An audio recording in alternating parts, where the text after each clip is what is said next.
cook to make other people happy. That's what makes me happy, you know? Just being here makes me excited most days.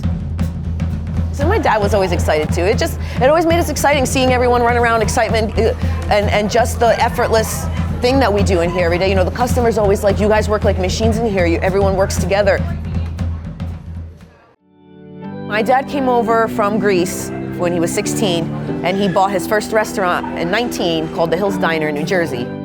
I think that's where he met my mother too, and then they ended up moving to Middletown, New York, and bought a restaurant together. Me, my brothers and sisters, we used to run around the restaurants behind the counters and be in everyone's way.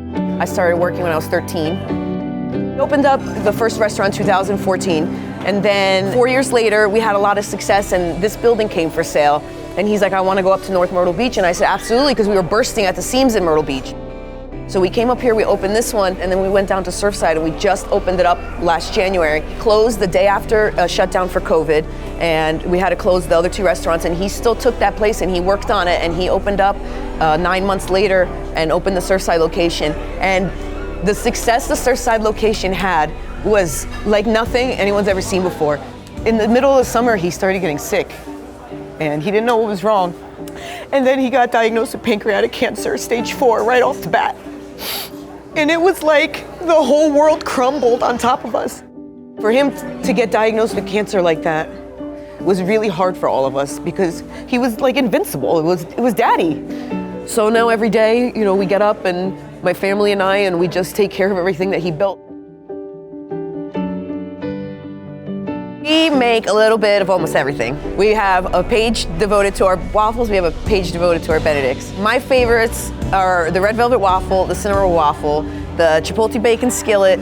I love the sweet and spicy omelet. My churro French toast is one of my faves, hands down. We make a killer banana bread that people really, really love. Everyone's like, it's just like my grandma used to make, and I'm like, yeah. Then we have some cool lunch items. You know, we make 2 different tacos.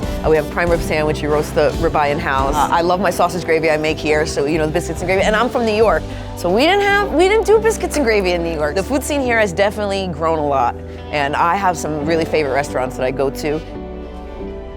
My son James is 10, and when he was 3, he was diagnosed with autism. And I didn't know anything about autism when he was diagnosed. He was the most super picky eater known to mankind, but once he started eating different foods, and even if I cook just a steak and sweet potatoes with him, you know, I get so excited because he's so happy, he loves to eat now.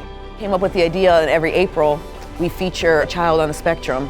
And a child or adult or teenager, you know, I ask for parents to participate, and they write in, they give me the things about their kids, likes, dislikes, strengths and struggles. And so we showcase a kid every day in hopes, you know, someone learns about someone else maybe that doesn't know, can learn a little bit about autism. It's nice for us to be able to give back, and then, you know, to provide an environment where parents that have autistic family members know they can come here and have a judgment-free zone. We just try to cater to those families so they have an opportunity to do little things like go out to eat with other families, and they're just so happy to be able to come here.